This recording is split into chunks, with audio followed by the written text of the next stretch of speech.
Hi, this is Dona. Welcome to the day 4 of my 31 days mini vlog series. আজ ছিল হোলি আর তার সাথে ছিল আজকে আমার ওয়ার্ক ফ্রম হোম ডে।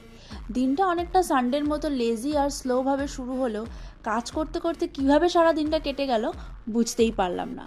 দেন কাজের মাঝখানে বাবা আমাকে করে দিয়েছিল একটু লিকার চা, কারণ আমার মাথাটা হালকা হালকা ধরছিল। আজ মায়ের শরীরটাও তেমন একটা ভালো ছিল না, তাই আজ আমি মাকে দিয়েছিলাম রান্না থেকে ছুটি। ছোট্ট করে আজ আমাদের তিনজনের একটা বেশ সুন্দর খাওয়া দাওয়া বা গেট টুগেদার বলতে পারো হয়ে গেল, কারণ বেশিরভাগ দিনই আমি বাড়ি থাকি না, আর সানডে বাড়ি থাকলেও সেদিন ঘরোয়া রান্নাই হয়। তাই ভাবলাম যে আজকে ওদেরকেও একটু ছোট্ট করে ট্রিট দিই। দেন এত সুন্দর খাওয়া দাওয়া করে এখানে দেখতেই পাচ্ছ যে অনেক কষ্টে আমি চোখ খুলে কাজ করছিলাম, বাট স্টিল 7টা অবধি কাজ করে দেন আমি কাজ থেকে উঠলাম। আর যেহেতু আবার মাথা ধরছিল তাই এখানে আমি খাচ্ছিলাম একটু মশালা টি। তারপর একটু মুডটাকে ফ্রেশ করার জন্য সন্ধেবেলা বেরিয়েছিলাম, একটু স্টেশন গিয়েছিলাম, ফুল কিনলাম, তারপর একটু চা খেলাম, আর দিনটা আমি শেষ করলাম এই গীতাটা পড়ে। কারেন্টলি আমি এই বইটাই পড়ছি, এটা শেষ হলে নেক্সট আবার আমি অন্য একটা বই পড়ব।